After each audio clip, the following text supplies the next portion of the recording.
Hello everyone दोस्तों, welcome to this class. आप सभी का इसमें बहुत-बहुत स्वागत है। तो दोस्तों, आज के इस क्लास में ना हम बेसिकली क्या बात करने वाले हैं, उसके ऊपर मैं आप लोगों से बात करूँगी। तो आज हमारा टॉपिक है एग्रीकल्चर।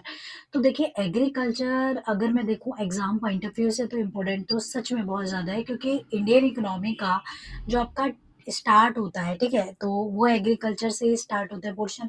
तो मैं यहाँ पे आपको एग्रीकल्चर के बारे में तो बताऊँगी ही, साथ में हम इसके करंट सिनेरियो पे बात करेंगे कि इसके करंट डाटा क्या कहते हैं या करंट में किस तरीके से वर्क कर रहा है, वो सारी चीज़ें आज के इस वीडियो में हम लोग कवर करेंगे। So well I hope guys कि आपको आज का वीडियो अच्छा लगेगा।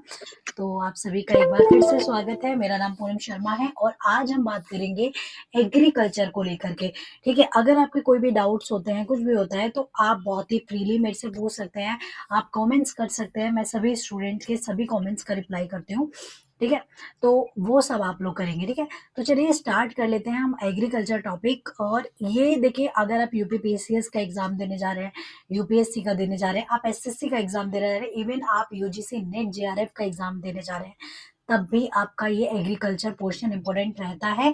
तो ऑलमोस्ट जहां भी आपको एग्रीकल्चर आएगा उस सब के लिए ही, ठीक है? तो एक ही बारी में सारा कवर करा है मैंने।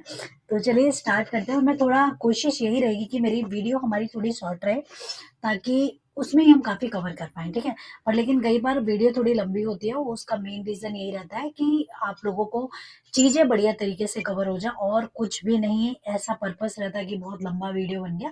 नहीं, वैसे मैं कोशिश यही करती हूँ कि मेरा वीडियो छोटा रहे, ताकि आपको थोड़े टाइम में ज़्यादा आप अंडरस्टैंड कर पाओ। बाकी यार देखो, वो सारा हमारा कंटेंट का भी खेल है कि हमारा कितना है या कितना हमें करना है, ठीक है? तो चलो अभी स्टार्ट कर देते हैं विदाउट वेस्टिंग टाइम। तो सबसे पहले यहाँ पे हम लोग आ जाते हैं। Just 2 minutes.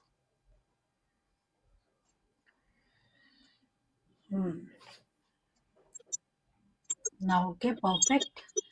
चलिए, तो देखिए, एग्रीकल्चर, मैं एग्रीकल्चर को ना एकदम इस तरीके से आपको पढ़ाना चाह रही हूँ कि हम लोग एकदम बेसिक पे हैं। उससे मैं आपके साथ यहाँ रिलेट करूंगी, ठीक है? एग्रीकल्चर को तो सबसे पहले मैं एक पेन अच्छा से सिलेक्ट करना चाहूंगी, विच इज गुड। ओके, देखिए यहाँ पर अगर मैं एग्रीकल्चर की बात करती हूँ ना, तो agriculture is a backbone of Indian economy. ये क्या है? इंडियन इकोनॉमी के एक तरह से रीढ़ की हड्डी है। क्योंकि आपको पता होगा, जिस समय पे हमारा देश, अगर मैं अपने देश की बात करूं, स्टार्टिंग में हमारी ज्यादा से ज्यादा पॉपुलेशन जो होती थी ना गाइस, वो एग्रीकल्चर पे बेस्ड थी, ठीक है? एग्रीकल्चर पर बेस्ड थी, इसीलिए उसे बैकबोन भी कहा जाता है। क्योंकि आज भी हमारा जो प्राइमरी सेक्टर है वो एग्रीकल्चर सेक्टर है। अगर प्राइमरी सेक्टर नहीं होगा तो हम आगे के सेक्टर्स को ग्रोथ कैसे करेंगे? इंडस्ट्रियल सेक्टर और जो हमारा सबसे ज्यादा ग्रोइंग सेक्टर है सर्विस सेक्टर, वो सब ग्रोथ कैसे करेगा? तो अभी भी अगर आज एट प्रेजेंट मैं बात करूं, तो अराउंड 58% जो पॉपुलेशन है ना, आज भी एग्रीकल्चर पे डिपेंडेंट है। अब एग्रीकल्चर क्या होता है, आप सबको पता है। देखो, हम लोग इंडिया में रहते हैं और एग्रीकल्चर ना जाने, ऐसा हो ही नहीं सकता है।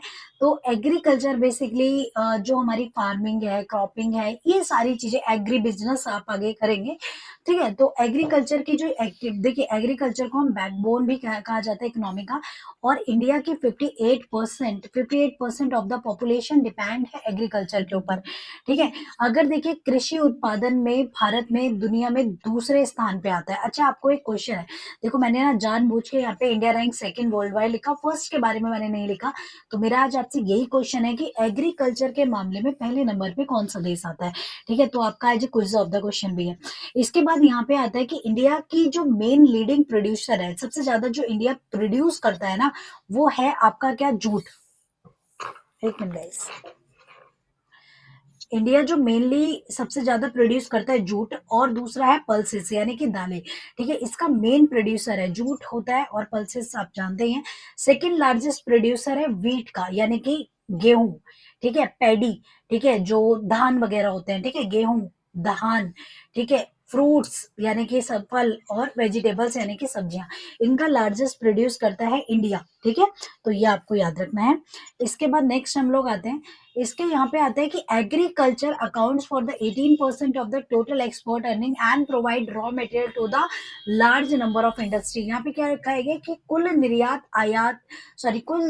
आय में कृषि का जो हिस्सा है, कुल निर्यात की जो आय होती है, उसका जो कृषि का हिस्सा है वो कितना है? 18%। यानी कि भारत से निर्यात मतलब यहाँ से जो सामान भेजा जा रहा है वो कितने परसेंट? 18%। और यह बड़ी संख्या और ये बड़ी संख्या में उद्योगों को कच्चा माल प्रदान करता है, यानी कि रॉ मटेरियल। क्योंकि देखिए एग्रीकल्चर जो सेक्टर होता है, या मैं कहूँ कि प्राइमरी सेक्टर जो होता है, वो एक रॉ मटेरियल सेक्टर भी होता है, जहाँ से हम हमारा रॉ मटेरियल प्रोड्यूस होता है, ठीक है।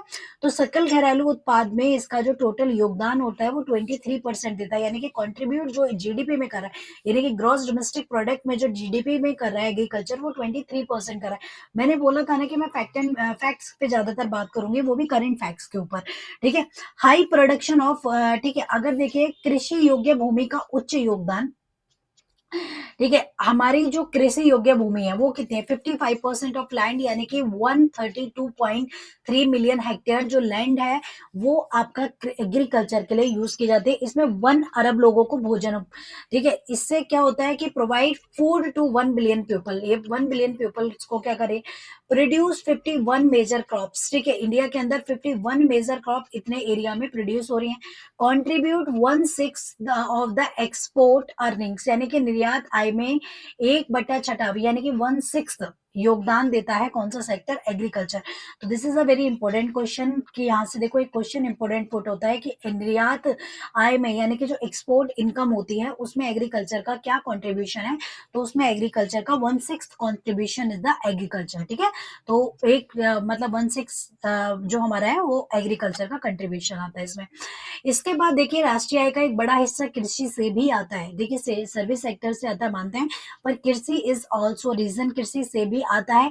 Agriculture provide raw material to the industry, देखिए ऑब्वियस सी बात है, मैंने हमेशा बोला है, एक बिल्डिंग है, ठीक है, उसमें 3 माले, यानी कि पहला floor, second floor, third floor. अगर ये पहला फ्लोर नहीं होगा, या फिर इसका जो बेस नहीं होगा, मान लो बेस ही है, फर्स्ट सेकंड फ्लोर ले लो, तो अगर ये बेस नहीं होगा तो आप इन दो सेक्टर को कैसे एग्जिस्ट करोगे, ठीक है। तो यहाँ पे वही बोल रहा है कि एग्रीकल्चर क्या कराता है, कच्चा माल, यानी कि रॉ मटेरियल प्रोड्यूस कराता है, कौन से सेक्टर्स को, इंडस्ट्रियल सेक्टर को, फिर वही रॉ मटेरियल आगे जाके रेडी मटेरियल में कन्वर्ट हो जाता है, ठीक है। इसके बाद agriculture is very important for the opportunities, ठीक है, एग्रीकल्चर क्रिएट करता है एम्प्लॉयमेंट अपॉर्चुनिटीज। अब मैं आपको बता दूं, एक क्वेश्चन भी बड़ा एग्रीकल्चर से आ गया। अब आप कहेंगे मैम तो एम्प्लॉयमेंट बता रही है, अब अनएम्प्लॉयमेंट की बात क्यों करें। डिस्कस्ड अनएम्प्लॉयमेंट कौन से सेक्टर में सबसे ज्यादा होती है, तो ऑल्सो इन एग्रीकल्चर। इसका मतलब ये होता है कि जहाँ पे जितने लोगों के काम करने की आवश्यकता है, जब उससे भी ज्यादा संख्या में काम करें, यानी कि कैपेबिलिटी से भी ज्यादा लोग काम करें, that is called discussed unemployment, जो कि एग्रीकल्चर सेक्टर्स में होती है। उसका मेन कारण ये है कि संयुक्त परिवार है, अगर एक बच्चा है तो वो भी कृषि में लगा है, 5 बच्चे कृषि में लगे, पर लेकिन पोटेंशियल नहीं है ना उतना, मतलब कि यहाँ पे हेक्टेयर जमीन तो नहीं बड़ी, जिस जमीन को करने के लिए तीन ही लोगों की जरूरत है, अब 5 लोग लगेंगे तो दो तो बेरोजगार जैसे ना, दैट इज कॉल्ड डिस्कस, तो वो भी एग्रीकल्चर सेक्टर में ही होता है। Agriculture play a crucial role to our international trade, obvious सी बात है कि अंतरराष्ट्रीय व्यापार में एक महत्वपूर्ण भूमिका निभाता है। कृषि बुनियादी सुविधाओं का निर्माण करती है, दैट इज वेरी इंपॉर्टेंट, जैसे कि वाटर, मतलब एक तरह से उसका हो गया, ठीक है, जैसे ये फूड, ठीक है, बुनियादी जो हमारी बेसिक रिक्वायरमेंट्स है, ठीक है। तो ये क्या करती है, एग्रीकल्चर क्रिएट इंफ्रास्ट्रक्चर फैसिलिटीज, बुनियादी सुविधाएं, बेसिक स्ट्रक्चर की फैसिलिटी, ये सब करती है। याद रखिएगा एग्रीकल्चर हमारे देश के एक बड़े पॉपुलेशन, यानी कि एक लार्ज पॉपुलेशन को आज भी फीड कर रहा है, ठीक है। तो ये काफी समय से तो कर ही रहा है, बट ऐसा नहीं है कि अब नहीं कर रहा है, वो आज भी बहुत बड़े सेक्टर को फीड कर रहा है। इसके बाद आगे बढ़ जाते हैं, तो if consider the variety of the crops grow from Kashmir to Kanyakumari and western coast of Gujarat to extreme north eastern state of Arunachal Pradesh, there would be 100 of crop, we all group this the, देखिए हम क्रॉप्स को majorly हमने यहाँ पे देखिए 4 हमारे इसमें बांटा गया है। देख, एक आता है फूड ग्रेन्स, खाने वाली फसलें कौन सी होती है, जैसे कि वीट हो गया, ठीक है, वीट हो गया, राइस हो गया, मेज बाजरा हो गया, मिलेट्स हो गया, पल्सेस हो गए, ऑयल हो गए, ये सब ये मेजर क्रॉप्स हैं जो कि फूड ग्रेन्स में आते हैं। कमर्शियल क्रॉप्स क्या होते हैं, जो बेची जाती है, राइट, जैसे कि कॉटन हो गई, जूट हो गई, शुगर केन हो गई, शुगर केन से चीनी बनती है, आगे प्रोसेस्ड होती है, तंबाकू हो गया, ऑयल सीड्स हो गए जिससे ऑयल्स बेचा जाता है। इसके बाद प्लांटेशन क्रॉप क्या होती है, प्लांटेशन क्रॉप्स में आती है T, coffee, coconut and rubber. इसके बाद हॉर्टिकल्चर में क्या आता है, फूड, फ्रूट्स एंड वेजिटेबल्स आती है। तो अभी मैं इसके बारे में, ये मेजर क्रॉप्स जो होती हैं उसके बारे में। एग्रीकल्चर का इंडियन इकोनॉमी में क्या रोल है, दैट इज ऑल्सो इम्पोर्टेंट, कि एग्रीकल्चर सेक्टर भारत की अर्थव्यवस्था में क्या रोल देता है। तो याद रखिएगा, Indian is a agriculture based country, Indian is an agriculture based country, ठीक है। हम लोग एग्रीकल्चर, कृषि प्रधान देश में रहते हैं, where more than 50% of the population is dependent on the agriculture, ठीक है। 50% से भी ज्यादा डिपेंडेंट है, यानी कि 58% रिसेंटली, ठीक है। तो इतनी जनरेशन हमारी जब एग्रीकल्चर पे डिपेंडेंट है, तो उस सेक्टर को ग्रो करना ज्यादा इंपॉर्टेंट है। This structure the main source of income, ठीक है। ये अगर देखा जाए तो किसानों के लिए अभी भी मेन सोर्स का काम बना है। अच्छा, इससे एक ना क्वेश्चन आता है, सब्सिस्टेंस फार्मिंग क्या होती है। सब्सिस्टेंस फार्मिंग को एक क्वेश्चन आया था मेरे को अभी रिसेंट में, याद आ गया। सब्सिस्टेंस यानी कि निर्वाह कृषि या खेती क्या होती है। देखिए, सब्सिस्टेंस फार्मिंग या निर्वाह, एक स्टूडेंट ने पूछा भी था मुझसे, मैं बता दूं, मुझे जनरली याद आ गया। निर्वाह खेती या सब्सिस्टेंस फार्मिंग का मतलब क्या होता है। सब्सिस्टेंस फार्मिंग की अगर मैं आप लोगों से बात करती हूँ, तो मान लीजिए मैंने खेती करी, मैं उतनी ही खेती करना चाह रही हूँ साल में, जिससे कि मेरे परिवार का पालन हो जाए। समझ रहे हो, कि मेरे परिवार, मतलब बच्चे वगैरह जो भी मेरा परिवार है, उसका मैं पालन पोषण कर पाऊँ, ना कि उसको मैं कमर्शियलाइज कर पाऊँ या उसे बेच पाऊँ। तो इसे सब्सिस्टेंस फार्मिंग कहते हैं। हमारे इंडियन एग्रीकल्चर में सबसे बड़ी एक प्रॉब्लम भी है कि जो किसान है वो सब्सिस्टेंस फार्मिंग करता है, यानी कि जितने में उसका परिवार पल जाए, और उसका एक मेन कुछ प्रोडक्टिविटी हो गई, इनकम, ये सारी चीजों पे भी डिपेंडेंसी रहती है, जो मैं आगे चल के बताऊंगी। इसके बाद the commitment of the agri business in the national income in India is all the more subsequently it set to the agriculture in India is a backbone. देखिए, ये एग्री बिजनेस के रूप में भी काम करता है। एग्री बिजनेस का मतलब होता है जब आप क्या करते हो, एग्रीकल्चर को एज अ बिजनेस लेते हो, उसे बेचते हो फसलों को, right. The contribution of the agriculture in initial 2 decades toward the total national output is between, ठीक है, 48 to 60%, ठीक है। ये दर ब दर पहले बढ़ा ही, इन द टू 2011 और 2001 to 2, this contribution decline to just around, ठीक है। देखिए, यहाँ पे अगर मैं देखूं तो आपका जो स्टार्टिंग के ईयर्स थे 2001 से पहले के, तो उस समय पे एग्रीकल्चर, पहले देखिए 1951 के बाद में अगर बात करूं तो थोड़ा भूखमरी रही। उसके बाद जब बेटर सिचुएशन आई 1970 के बाद में, तो धीरे धीरे एग्रीकल्चर ने थोड़ा ग्रो किया, पर लेकिन फिर धीरे से दोबारा गिर गया, और अभी करंट ऐसी सिचुएशन बन गई कि हमें एग्रीकल्चर को दोबारा से उस पर ध्यान देने की और ज्यादा जरूरत। The aggregate share of the agriculture is allied sector including the agri business. देखिए, यहाँ पे एग्री, इसका जो है ठीक है, domestically animals, ranger services and the fisheries sub segment as for the GDP 13.3% during. देखिए, जितना हमारा जीडीपी, मतलब देखिए यहाँ पे अगर मैं जीडीपी का कंट्रीब्यूशन देखती हूँ, तो ये कंट्रीब्यूशन हमारा 13.9% तक रहा है एग्रीकल्चर सेक्टर में, जो कि अभी काफी बढ़ गया। Agriculture export constitution is the fourth of the total export of the country. अभी इसके बारे में मैं आगे आपसे बात करूंगी। इसके बाद आता है contribution of agriculture to Indian GDP, यानी कि भारत के सकल घरेलू उत्पाद में कृषि का बेसिकली क्या योगदान रहा है। तो याद रखिएगा, एग्रीकल्चर रिमेन्स अ, ठीक है, corner stone of the Indian economy. भारतीय जो भारत का जो अर्थव्यवस्था की आधारशिला बनी हुई है, जो 2022 से 23 में देश के सकल मूल्य वर्धन, यानी कि जीएवी, यानी कि ग्रॉस वैल्यू एडेड, ठीक है, 18.3%, यानी कि 13.3% कंट्रीब्यूट किया इन एग्रीकल्चर ने इन इंडियन इकोनॉमी, जैसा कि कृषि और किसान कल्याण मंत्रालय द्वारा, मतलब ministry of agriculture and welfare, farmers welfare की रिपोर्ट है, कि इंडिया के एग्रीकल्चर सेक्टर ने जीएबी में, यानी कि ग्रॉस वैल्यू एडेड में, जो कंट्रीब्यूट किया है, जीडीपी का जो कंट्रीब्यूट किया है, वो 18.3% किया है 2022 से 23 तक, ठीक है। तो ये अभी जो डाटा मेरे पास प्रोवाइडेड है, मैं अभी उसी की बात करूंगी। 22-23 का अगर मैं बात करती हूँ, significantly portion of the Indian workforce was employed in agriculture. अब ये वर्कफोर्स क्या होता है, तो देखिए यहाँ पे बोल रहा है कि वर्कफोर्स का मतलब होता है ऐसे लोग जो काम में संलग्न है, कोई भी इकोनॉमिक एक्टिविटी कर रहे हैं। प्लस ये भी याद रखना, जो लोग मतलब मतलब नॉन वॉलंटियर, मतलब वो होते हैं ना, अनैच्छिक बेरोजगार होते हैं, ठीक है, जो वॉलंटरली बेरोजगारी नहीं चाहते हैं, ठीक है, नॉन वॉलंटरली, ठीक है, तो जो अनैच्छिक बेरोजगार होते हैं वो भी वर्क फोर्स में आते हैं। ये क्वेश्चन कई बार आ सकता है कि क्या अनैच्छिक बेरोजगार वर्क फोर्स में आते हैं, कार्यबल में आते हैं, तो जी बिल्कुल आते हैं। साथ में जो लोग इकोनॉमिक एक्टिविटी कर रहे हैं वो भी आ रहे हैं। तो यहाँ पे क्या बोला गया है, यहाँ पे बोला गया है, भारत के कार्यबल का एक महत्वपूर्ण हिस्सा कृषि और समृद्ध क्षेत्रों में कार्यरत था, ठीक है। विशेष रूप से कुल कार्यबल का 45.76% कृषि और संबंधित गतिविधियों में लगा हुआ था। हालांकि यह आंकड़ा पिछले साल, ठीक है, की तुलना में मामूली कमी दर्शाता है, लेकिन देखिए अभी यहाँ पर कुछ चीजें गिरी, पर लेकिन अगर यही डाटा आप 18-19 में देखेंगे तो ये 42.5% से अधिक था। 2025 के लिए आर्थिक सर्वेक्षण यह भी संकेत देता है कि कृषि क्षेत्र एक मुख्य नियोक्ता बना हुआ है, जिसका हिस्सा 23-24 में बढ़कर 46.1% हो गया। देखिए इंडिया की इकोनॉमी में जो इसका कंट्रीब्यूशन है 46.1%, मतलब प्रोपोर्शन जो है एम्प्लॉयड है अभी भी इस एरिया में। इसके बाद इंडियाज फ्लोरिकल्चर आज sunrise industry.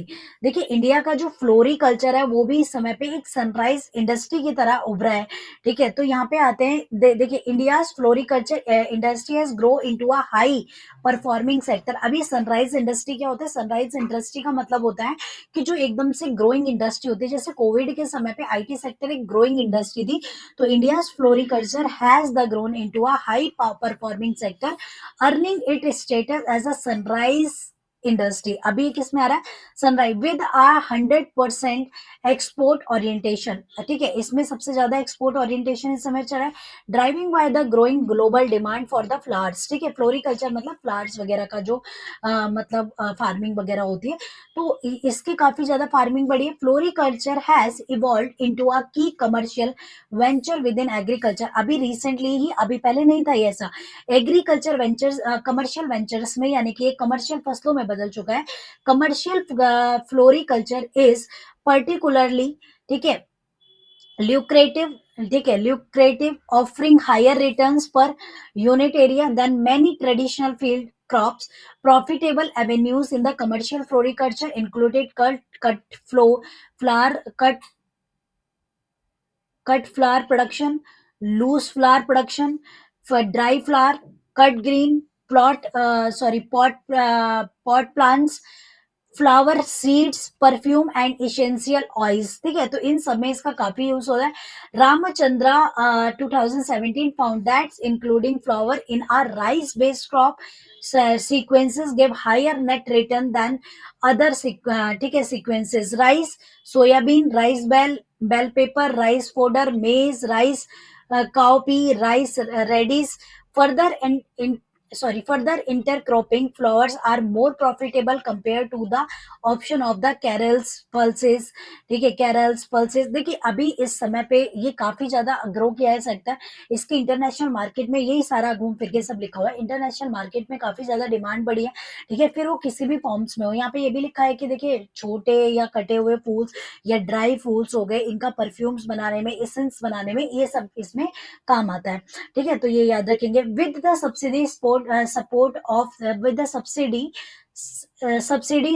Of crop loan financing, it is a promising venture for the marginal and small holding land holdings which constitute more than 96% of the total land holding of the 63% of area cultivated under the floriculture। सबसे ज्यादा इस समय पे, अगर इस समय पे sunrise sector कर रहा है तो ये सेक्टर काफी ग्रोइंग सेक्टर है, इसमें आप वर्क कर सकते हैं अगर आप करना चाहें। अगला नेक्स्ट आता है कि contribution of operation land holdings under floriculture. Floriculture का कितना लैंड होल्डिंग, मतलब कितना ज्यादा वो हुआ है लैंड, यहाँ पे याद रखिएगा। इस समय पे अगर मैं आपसे बात करूं, तो देखिए जो मार्जिनल में है, ठीक है, अगर आप ये वाला एरिया देखेंगे ना, ये वाला दिस एरिया मार्जिनल, जो किसान है 90.9%, ठीक है, स्मॉल होल्डिंग्स में जो किसान कर रहे हैं 5.6%, तो मार्जिनल वाले भैया सबसे ज्यादा इसको भी अपनाए बैठे हैं। Export of the agri and process food. देखिए एग्री और प्रोसेस फूड का जो फाइनेंशियल ईयर 2025 के अंदर अप्रैल का ये डाटा है, अप्रैल से अक्टूबर 2025 का, कि प्रोसेस फूड जो है वो सबसे ज्यादा कहाँ किस चीज में बिका है। तो अगर आप यहाँ पे देखेंगे, ठीक है, तो फ्लोरिकल्चर अगर आप देखेंगे तो ये 14.55% सबसे ज्यादा इसका एक्सपोर्ट हुआ है। इसके बाद ओ सॉरी, काफी आगे चले गए।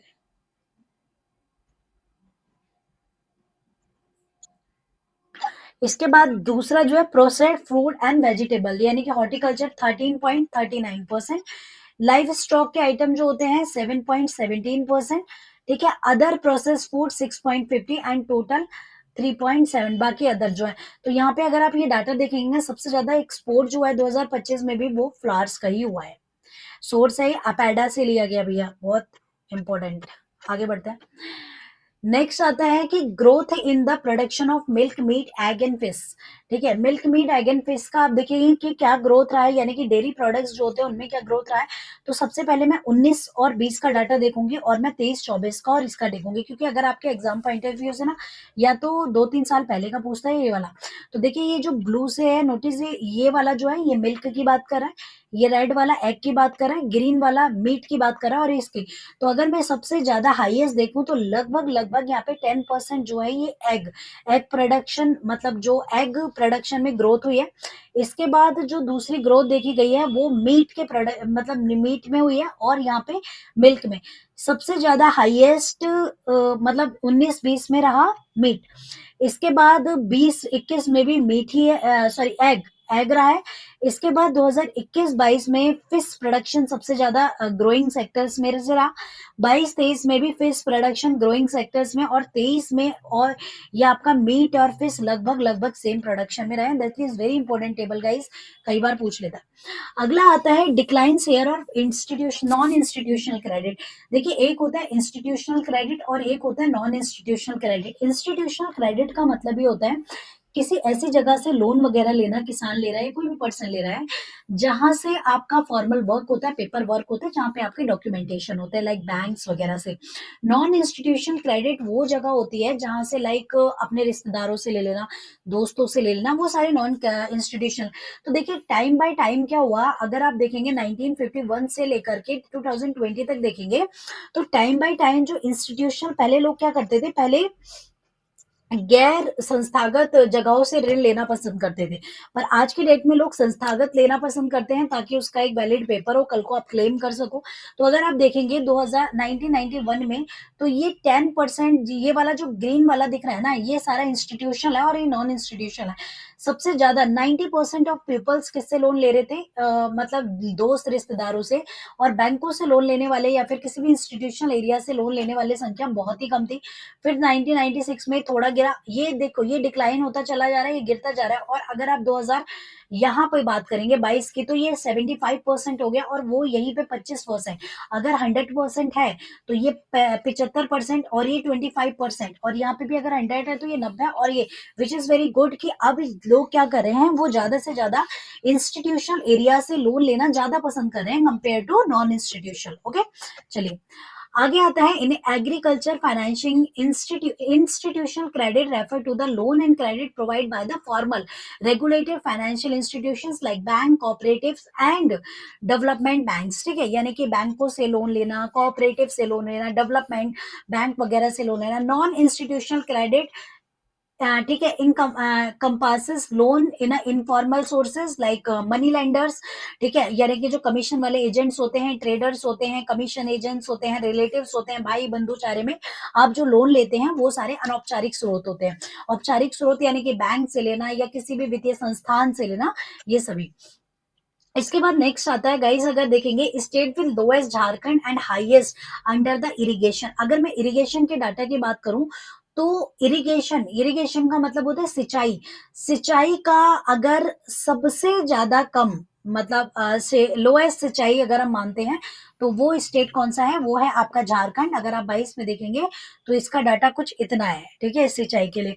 और सबसे हाईएस्ट पंजाब। बस आप इतना ही याद रखें, काफी हुआ है। इसका हाँ, मेन रीज़न यही है कि यहाँ पे जो जो जहाँ की जगह ना ज़्यादातर मानसून पे जो लोग डिपेंड रहेंगे, वहाँ का इरिगेशन सबसे बेकार होगा और जो लोग सबसे ज़्यादा डिपेंडेंसी मतलब सिंचाई पे रखते हैं, इरिगेशन पे, पानी के संचय पे रखते हैं, उनका नहीं रहता। अगला एक आता है यहाँ पे किसान ऋण पोर्टल, ठीक है? अब देखिए सरकार के द्वारा मैंने कहा था ना कि मेरा जो करंट मैं जो आपको एग्रीकल्चर पढ़ा रही हूँ, वो मैं करंट बेस्ड पढ़ा रही हूँ। मैं एकदम बहुत पुराने डाटाज़ पे बात नहीं करने वाली, एकदम करंट डाटाज़ पे मैं बात कर रही हूँ, ठीक है? इसके बाद हम बात करेंगे किसान ऋण पोर्टल की, streaming agri credit for the farmers. देखिए किसान ऋण पोर्टल जो बनाया गया है, ये किसानों को ऋण देने के लिए यानी कि लोन देने के लिए बेसिकली बनाया गया है ताकि वो एक सही जगह से लोन ले पाएँ। तो इसको पढ़ते हैं द किसान ऋण पोर्टल लॉन्च इन सितंबर 2023। इसे सितंबर 2023 में लॉन्च किया गया। तो कब हुआ ये? 2023 में। क्या हुआ? किसान ऋण पोर्टल, ठीक है? एड्रेस की challenges in the modifying interest subvention किसान क्रेडिट कार्ड, ठीक है? देखिए यहाँ पे क्या है, मॉडिफाइड इंटरेस्ट सबवेंशन किसान क्रेडिट कार्ड के थ्रू आपको यहाँ पे किसान ऋण पोर्टल से आप ले सकते हैं। Previously bank had submit the claim to interest subvention and prompt repayment manually to Reserve Bank of India NABARD, leading the significant delay and the inefficiency. The Kisan Rid portal digitalize this process insuring farmer. देखिए पहले अगर जब लेते थे ना तो आपको एक लंबी प्रोसेस से गुजरना पड़ता था, बट ये काफी क्विक है। Insuring farmer and landing institution benefit from the quicker seamless, ठीक है, ट्रांजेक्शन्स, ठीक है, रुके हुए बिना मतलब जल्दी जल्दी improving access to credit for the agriculture need. तो इसमें थोड़ा जल्दी मिल जाता है। देखिए improving farmer with a seamless access to credit. The portal simplifies the process, enabling access to low cost credit not only for traditional cropping but also a dairy poultry, ठीक है, डेयरी हो गई, पोल्ट्री हो गया, fishing हो गया, ठीक है, बी कीपिंग हो गया। यहाँ पे अगर आप देखेंगे तो ये आपको सिर्फ जो ट्रेडिशनल क्रॉपिंग है उसी पे लोन नहीं देता है। सबसे पहले तो आपके लोन को इजी बनाता है, ठीक है, जो भी आपकी प्रोसेस है उसे कम करता है, और ये आपके डेयरी प्रोडक्ट्स वगैरह, फिशरी, बी कीपिंग वगैरह जो होती है, इनके ऊपर भी लोन मिलता है। बेनिफिटिंग फाइनेंसिंग इंस्टीट्यूशन यानी कि banks and cooperative with the portal banks can submit automatic digital claims is streamlining the entire process. This is not only improve efficiency but also help the bank track manage claim more effectively, ठीक है? तो ये आपका मतलब क्या है कि process को जल्दी करने के लिए reaching the grass root training and support, इसके थ्रू आपको ट्रेनिंग एंड सपोर्ट्स वगैरह दिए जाते हैं। देखिए यहाँ पे Kisan Rin portal impacts extend to over 453 banks next. इस ये कितने बैंकों से जुड़ा हुआ है? 453 मतलब नेशन वाइड बैंकों से जुड़ा हुआ है। 1.89 लैक्स ब्रांचेस इसके ओपन है। 4.65 लाख यूजर्स इसके साथ इसमें इन्वॉल्व हो चुके हैं अभी तक।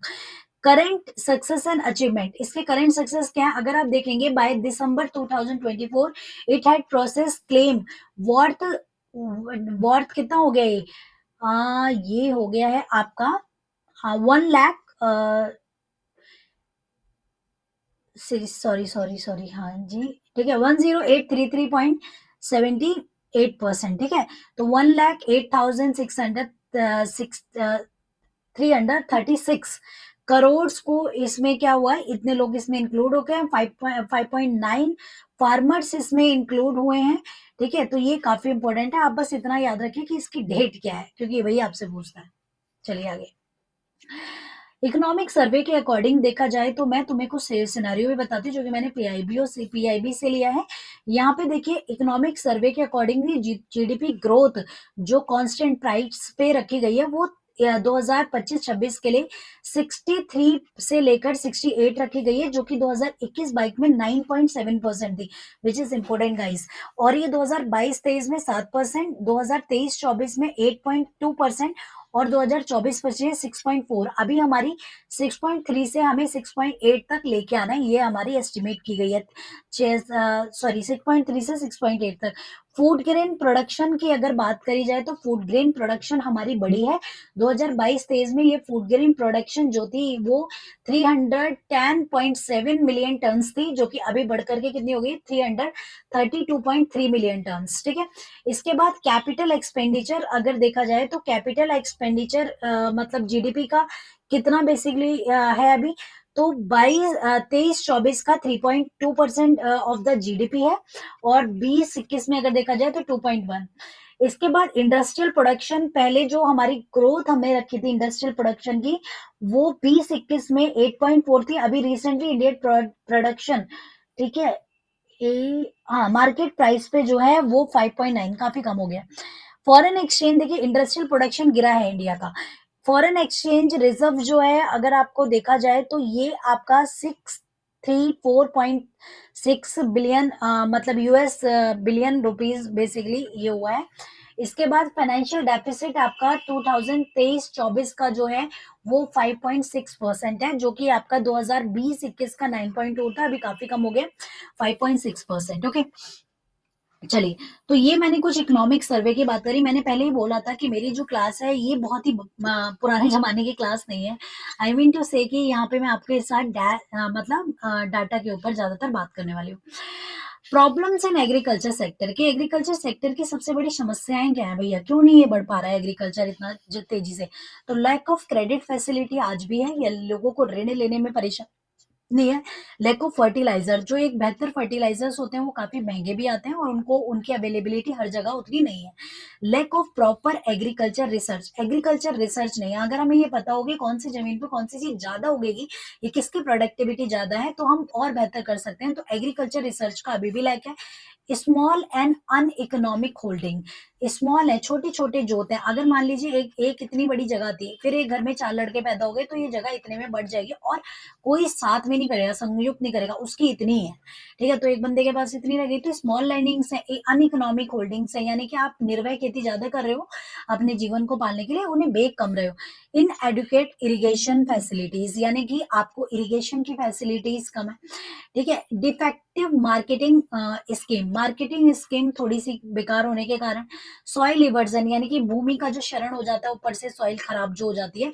इसी के साथ monsoon dependency is also a very big reason, कि मॉनसून का बहुत ज्यादा डिपेंडेंसी रहता है आज भी ट्रेडिशनल एग्रीकल्चर में। इसके बाद आता है माइलस्टोन इन एग्रीकल्चर डेवलपमेंट, की डेवलपमेंट किस तरीके से हुआ है एग्रीकल्चर का डे बाय डे। तो यहाँ देखिए, ग्रो मोर फूड कैंपेन, देखिए ग्रो मोर फूड कैंपेन 1940 में चलाया गया था, 1940 आजादी से पहले।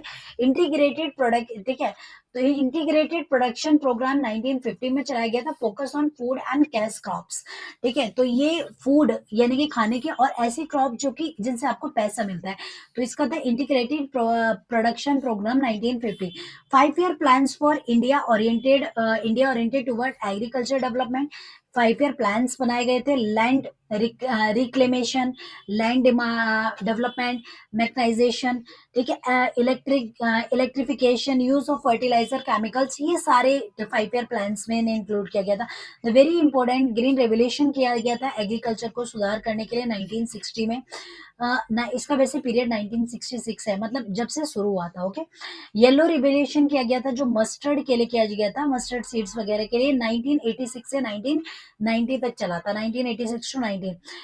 ऑपरेशन फ्लड किया गया, फ्लड जो था ये मिल्क प्रोडक्शन से समथिंग रिलेटेड था, 1970 से 1996 तक चला था। ब्लू रेवोल्यूशन किया गया फिशेस से रिलेटेड, 1973 से 2002 तक चला। तो देखिए, मैंने यहाँ पे एक टेबल भी बनाई कि कौन सा रिवोल्यूशन किससे ज्यादा रिलेटेड है। ब्लैक रेवोल्यूशन पेट्रोलियम से रिलेटेड है, ब्लू रेवोल्यूशन फिशेस से रिलेटेड है, ब्राउन रेवोल्यूशन लेदर से रिलेटेड है, गोल्डन रेवोल्यूशन आपका फ्रूट एंड हनी से, ठीक है। ग्रीन रेवोल्यूशन फूड ग्रेन्स जैसे कि व्हीट, कॉर्न, राइस, इन सब से रिलेटेड है। ओके, ग्रीन रेवोल्यूशन फर्टिलाइजर से रिलेटेड है। Pink revolution onion plus shrimp, हाँ, श्रिम्प, श्रिम्प कौन होती है, झींगा मछली वगैरह। रेड रेवोल्यूशन मीट और टमाटो से। Silver revolution egg and poultry products जो भी होते हैं। व्हाइट रेवोल्यूशन जो है ये मिल्क से रिलेटेड, देखिए यहाँ पे मैंने कलर्स भी मेंशन किए हुए हैं, ठीक है। येलो रिवोल्यूशन आपका ऑयल सीड से, ठीक है, जिनसे आपको निकलता है। एवरग्रीन रिवोल्यूशन जो किया गया था ओवरऑल डेवलपमेंट के लिए किया गया था, एवरग्रीन रिवोल्यूशन। तो देखिए यहाँ पे एक टेबल भी बनी है जिसमें आपको थोड़ा सा याद करने की जरूरत है। ब्लैक रिवोल्यूशन पेट्रोलियम से रिलेटेड है, golden revolution horticulture and honey से रिलेटेड है, ठीक है। और एसोसिएट किससे है, तो निरपंग टुटेजा से सॉरी टुटेज 1991 से 2003 तक बेसिकली ये चला है। Brown revolution leather and cocoa जो है उससे रिलेटेड है, मिस्टर हीरालाल चौधरी के द्वारा ये किया गया था, इनसे एसोसिएटेड है। ग्रे रेवोल्यूशन फर्टिलाइजर से रिलेटेड है, 1960 से 1970 तक बेसिकली चला। ब्लू रेवोल्यूशन फिशेस से, मछलियों से, और ये इंपॉर्टेंट है गाइस, ठीक है, मछलियों से, अरुण के डॉक्टर अरुण कृष्णा से रिलेटेड है, 1973 से लेकर 2002 तक बेसिकली चला। व्हाइट रिवोल्यूशन वर्जिस कुरियन के द्वारा दिया गया था, 1970 से लेकर 1970 से लेकर 1996 तक चला था, और ये डेयरी फार्मिंग से रिलेटेड है। इसके बाद आ जाते हैं रेड रिवोल्यूशन, ये मीट एंड टमाटो वगैरह से रिलेटेड है। विशाल तिवारी, ओके, विशाल तिवारी 1980 बेसिकली है। Golden fibre revolution related to jute production, और 1919 में बेसिकली रखा गया। Green revolution related to agriculture products like wheat, corn, rice, basically wheat के लिए था, इसमें कॉर्न राइस भी ऐड हो गया। M S Swaminathan which is also very important guys, ठीक है, 1966 से 1967 में चला था। इसके बहुत ज्यादा डिसएडवांटेजेस भी हुए इकोनॉमी को। पिंक रेवोल्यूशन ये आपका ये अनियन से, प्रबंध से, दुर्गेश पटेल के द्वारा किया गया था 1970 में। Evergreen revolution for all agriculture products, ठीक है, सभी के एग्रीकल्चर प्रोडक्ट्स की ग्रोथ के लिए किया था, एम एस स्वामीनाथन ने 2014 से 22 तक के लिए, इनसे एसोसिएटेड है, इनके इन्होंने नहीं किया, मतलब इनसे एसोसिएटेड है 14 से 22 तक, इंपॉर्टेंट। राउंड रेवोल्यूशन यानी कि गोला क्रांति, ये आपका पोटैटो से रिलेटेड है, 1965 से 1960 मतलब 2000 1965 से 2005 तक चला था। सिल्वर फाइबर रिवोल्यूशन कॉटन से रिलेटेड है, which is also important because cotton is a commercial crop, तो 2000 में इसको किया गया था। Yellow revolution very important guys अभी करंट में, ठीक है, related to oil seed production, mister Shyam, ठीक है, पित्रोड़ा से एसोसिएटेड है, 1986 से 1990 तक चला। Protein revolution which is very important guys, star लगाया ना, उन्हें कर लेना। एग्रीकल्चर से रिलेटेड है, हायर प्रोडक्शन की इसमें बात की गई है, coined by the mister Narendra Modi, अभी रिसेंटली हमारे रेस्पेक्टेड जो प्राइम मिनिस्टर नरेंद्र मोदी जी के द्वारा स्टार्ट किया गया था, ये उनसे एसोसिएटेड है 2014 से 20 तक के लिए, ठीक है। अब आ जाओ ग्रीन रेवोल्यूशन के ऊपर। तो देखिए ग्रीन रेवोल्यूशन की अगर मैं बात करूं तो इसका जो मेन मुद्दा यही था कि एक हाइक लेके आना चाहिए, मतलब इनका एक होता कि एक हाइक लेके आनी है एग्रीकल्चर सेक्टर के अंदर। It also known as the new agriculture strategy, ठीक है, आईडीएपी, ठीक है, आईडीएपी, ठीक है। तो इन्होंने 3 स्ट्रैटेजी दी थी, आईएडीपी, आईएएपी और HYVP। तो आ जाते हैं IADP पे, intensive agriculture district program. The objective of the program was increase production in food grain, यानी कि सभी जो भी डिस्ट्रिक्ट्स वगैरह हैं उनमें फूड ग्रेन को प्रोडक्शन को इंप्रूव करना, जिसका था इंटेंसिव एग्रीकल्चर डिस्ट्रिक्ट प्रोग्राम। दूसरा आता है intensive agriculture area program, introduce in 1964 to 5, aim to intensive development of major crop such as wheat, paddy, धान को कहते हैं, millets, cotton, sugar cane, potato, pulses, इनमें क्या करना है, एक मेजर इनहेंसमेंट करना है, एक मेजर डेवलपमेंट करना है, इनका वो था। थर्ड था इनका HYVP। HYVP का मतलब क्या है, high yielding variety program. High yielding variety program यानी कि उच्च किस्म का बीज, launch in 1996, aim to introduce the high yielding variety seeds, यानी कि जो जिसकी उच्च अच्छी गुणवत्ता होती है, पर फेल क्यों हो गए, क्योंकि महंगे होते हैं।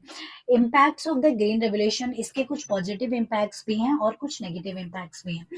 तो सबसे पहले आ जाते हैं इसके पॉजिटिव इम्पैक्ट्स पे। तो इसके पॉजिटिव इम्पैक्ट्स थे कि hike in agriculture production and productivity, की कुछ हाइक हुई थी पर लेकिन बहुत ज़्यादा नहीं हुई थी, बिकॉज मैं पर्सनली मानती हूँ कि उसकी अपनी बहुत ज़्यादा कमियां भी है।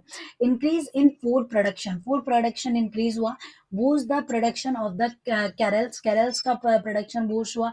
फॉल इन पॉवर्टी यानी कि जो निर्धनता थी वो थोड़ी सी गिरी। मोर एम्प्लॉयमेंट इज क्रिएटेड, थोड़ा सा एम्प्लॉयमेंट भी बढ़ा। More irrigational facility developed, irrigation की फैसिलिटीज डेवलप हुई। मोर इंफ्रास्ट्रक्चर इज क्रिएटेड, जो भी ढांचागत व्यवस्था होती है इंफ्रास्ट्रक्चर, लैंड, रोड वगैरह, वो सब हुई। More land is added to agriculture, agriculture में और ज्यादा लैंड मतलब ऐड हुई।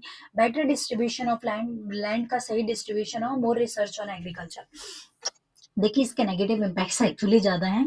Increase in both inter region and intra regional inequality, इसने इंटर रीजन और क्षेत्रीय मतलब जो असमानता है उसे बढ़ा दी। किसी सेक्टर में बहुत ज्यादा ग्रोथ हुई तो कहीं किसी कोई सेक्टर काफी ज्यादा नेगेटिव में चले गए।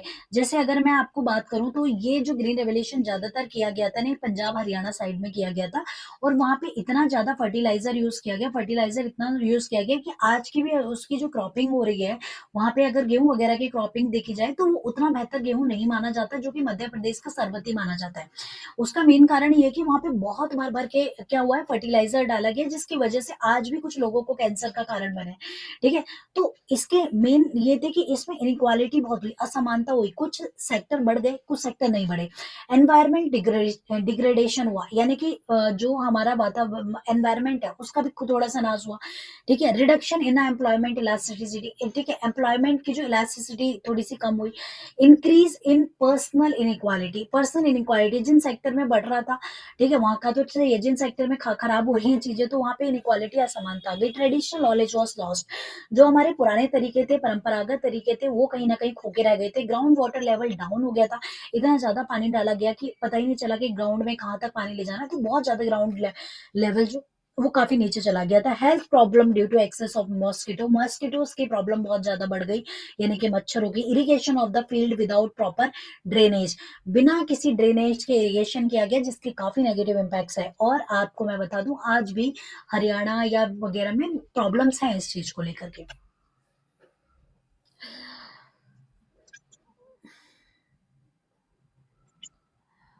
ओके गाइस, तो गाइस देखिए अब यहाँ पे कुछ एग्रीकल्चर रिलेटेड स्कीम्स हैं जो कि मैं आपको नेक्स्ट क्लास में कंप्लीट कराऊंगी। तो अभी के लिए thank you so much guys, मिलेंगे अगली वीडियो में, जब तक के लिए टेक केयर, अपना ध्यान रखिएगा, will lots of love and care. Thank you so much guys. और please do subscribe this channel, like अगर आपको अच्छी लगी है तो प्लीज सब्सक्राइब जरूर कर लेना, क्योंकि मेरा चैनल अभी नया है और मुझे इसे ग्रोथ करने में टाइम लग रहा है, क्योंकि जब तक मेरे चैनल पे एक पर्टिकुलर सब्सक्राइबर नहीं होंगे तो मैं आपकी लाइव क्लास भी नहीं ले पाऊंगी। So do subscribe this channel. Thank you so much guys.